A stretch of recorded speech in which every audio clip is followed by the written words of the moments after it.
না, কোনো প্রকার ঝামেলা হয় নাই। আমি আসছি হচ্ছে ধনবাড়ি থেকে। কোনো প্রকার ঝামেলা হয় নাই, রাস্তায় জ্যাম ছিল না। কোনো ধরনের সমস্যা হয় নাই। হ্যাঁ, ঈদ ভালো কাটছে, কিন্তু সমস্যা হচ্ছে যে 10 তারিখে যে ছুটিটা মানে আমরা যে পাইছি, এই সময় আর কি মানে রাস্তায় অনেক জ্যাম ছিল যাওয়ার পথে। মানে যাওয়ার পথে কষ্ট হয়েছে, কিন্তু আসার পথে সুন্দরভাবে আসতে পারছি। জি, আলহামদুলিল্লাহ ভালো লাগছে। আর ঈদটা বেশ ভালোই গিয়েছে।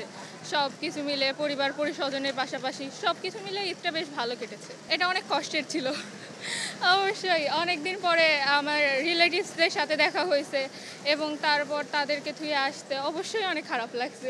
খারাপ লাগছে, কিন্তু এটা আমাদের নিত্যদিনের কর্মস্থল, সেখানে তো আমাদের ফিরতেই হবে, না ফিরলে কিভাবে হয় আর কি। সেই জন্য আমাদের আসা, তাদেরকে ছেড়ে আসা। এমনকি দাদা দাদি তো আসার সময় প্রতিবারই কান্না করে।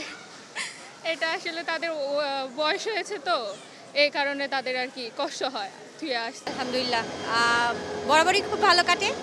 এবারও খুব ভালো কেটেছে।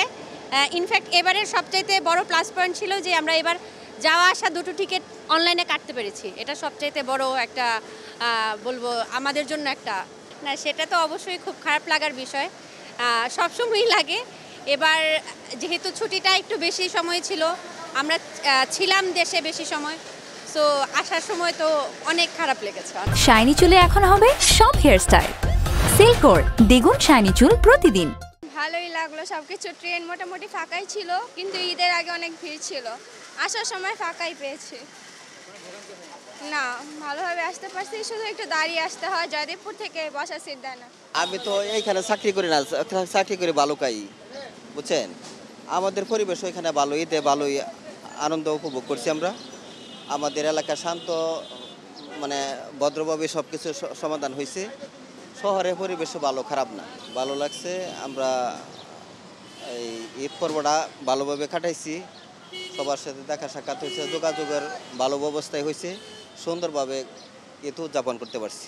আপনারা ইতিমধ্যেই জানেন ঈদ ফেরত যাত্রার আজকে চতুর্থ দিন চলছে।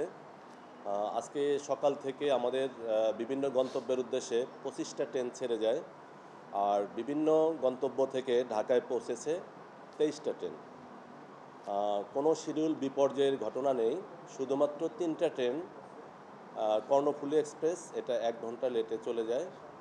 আর এছাড়া বুড়িমারি এক্সপ্রেস, এই ট্রেনটাতে একটা এক্সট্রা কোচ সংযোজন হওয়ার কারণে 35 মিনিট বিলম্বে ছেড়ে যায়। এছাড়া অন্যান্য কোনো ট্রেনের মানে বিলম্বতা ঘটে নাই, যথারীতি সঠিক সময়ে ঢাকা স্টেশন থেকে ছেড়ে যায়। হ্যাঁ, যথারীতি মানে শিডিউল আমাদের যে সময়সূচি আছে, সময়সূচি মোতাবেক ঢাকা স্টেশন থেকে ছেড়ে যায়। না, বিভিন্ন গন্তব্য থেকে যে ট্রেনগুলো ঢাকায় পৌঁছে, এগুলো দেখা যায় যে পথিমধ্যে বিভিন্ন স্টেশনে যাত্রী ওঠানামার দরুন কিছুটা বিলম্বিত হয় আর কি। আপনারা জানেন যে ইতিমধ্যেই রেলপথ মন্ত্রণালয় থেকে একটি নির্দেশনা পাওয়া গেছে। এই করোনা ভাইরাস প্রাদুর্ভাব বৃদ্ধি পাওয়ার কারণে যাত্রী সাধারণ এবং রেলওয়ে কর্মকর্তা কর্মচারীদের স্বাস্থ্যবিধি মেনে এবং মাস্ক পরিধান করে দায়িত্ব পরিপালন করার জন্য, এবং পাশাপাশি যাত্রীদেরকে স্বাস্থ্যবিধি মেনে এবং মাস্ক পরিধান করে ট্রেনে ভ্রমণ করার নির্দেশনা আছে। এই নির্দেশনার আলোকে আমরা স্টেশনে এবং ট্রেনে পিএস সিস্টেমের মাধ্যমে যাত্রী সাধারণকে এই বিষয়ে সচেতন করছি, যেন তারা মাস্ক পরিধান করে ট্রেনে ভ্রমণ করে।